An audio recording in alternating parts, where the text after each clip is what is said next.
What's up, guys? Alvaro for Little Fish Audio here. We are here with Collier from Avid. He's showing us, I think, a standout piece in AES this year, which is the Pro Tools dock. Is that the correct Pro name? Tools dock, that's correct, yeah. Which is, I mean, off the bat looks like a transport control, but it's really so much more than that. And it also employs the iPod, the Apple iPad. It uses the iPad app Pro Tools Control, which is free from the App Store. Mm-hmm. But it's basically a dock for the iPad, but it adds a tremendous amount of control, both navigational and channel control within Pro Tools and any other Yukon-based app.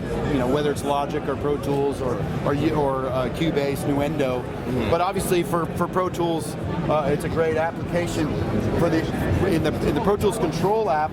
You've got your mixer and tracks page, which if you've got it, if you've got an iPad, go get it.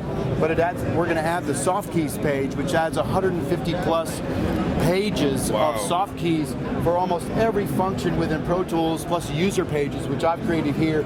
So if I want to go to my memory locations and pull up my lead vocal, I can pull up a preset as well. But I can also assign the wheel. I mean, along with these pages, I have all these soft keys. I have all my automation modes, both standard automation and HD level automation. Mm-hmm. Transport keys, I have a horizontal and a vertical touch strip I can assign to any function within Pro Tools, or any Yukon function, which actually can open up menus. Mm-hmm. If I want to look at my I/O settings, I can do that. I can look at my preferences right from here, and that's a mouse command only. That's right. And those, I mean, people don't know it sometimes, but those 30 or 45 seconds will make or break sometimes the performance. If this cuts an hour of your workday off, that allows you an hour more of creative, artistic work that makes your end product better and makes the guy signing the checks behind you happy, and that's a great thing. So I can assign, the wheel to do pretty much anything I want.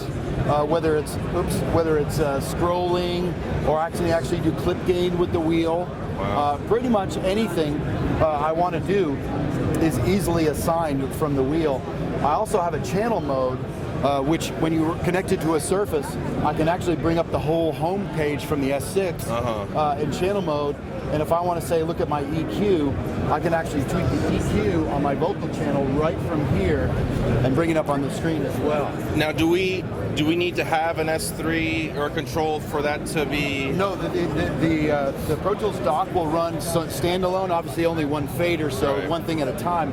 But this will run with an S3 as well as an artist mix surface to operate. But you'll always, so when it ships, you'll actually get all the soft keys and they're already pre-programmed. I see. And the insert control, is that limited to certain plugins or just across the board? Every channel, every plugin, because of AEX, the AEX plugin format allows them to show up on the surfaces and with the app as well. That's awesome. This is a really cool way to get hands-on without, making the huge leap towards an S6 or an S3. Absolutely. It's at the price point, it's a fantastic way to take control. And the whole idea is to leave your keyboard and mouse for other things. If I can get everything I need done by just hopping into a mode and grabbing a fader and pushing play, pushing stop, I don't have to stop and take time to refocus on a map or my mouse or whatever my input device is.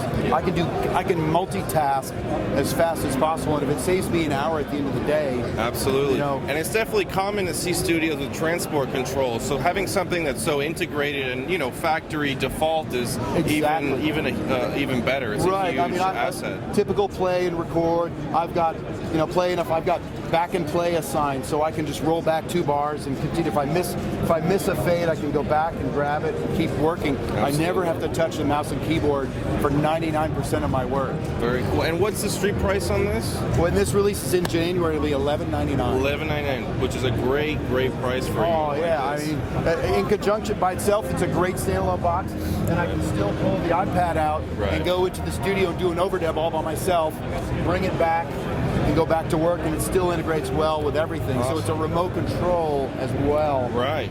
But with a Surface, boy, it really makes it a complete control station. Absolutely. And you had mentioned that this is going to work with any iPad version, basically. The Mini, the Pro. The Mini, this is an Air 2. Mm-hmm. iPad Pro comes out, the iPad Pro is this wide, but it's about this tall. So when that comes out, we'll invert the application so you'll have a bigger version. Yes. Very cool. Awesome. Well, we look forward to it, and thank you for giving us the rundown. Great. Absolutely. Thanks. Have a great AES. All right. Thank you.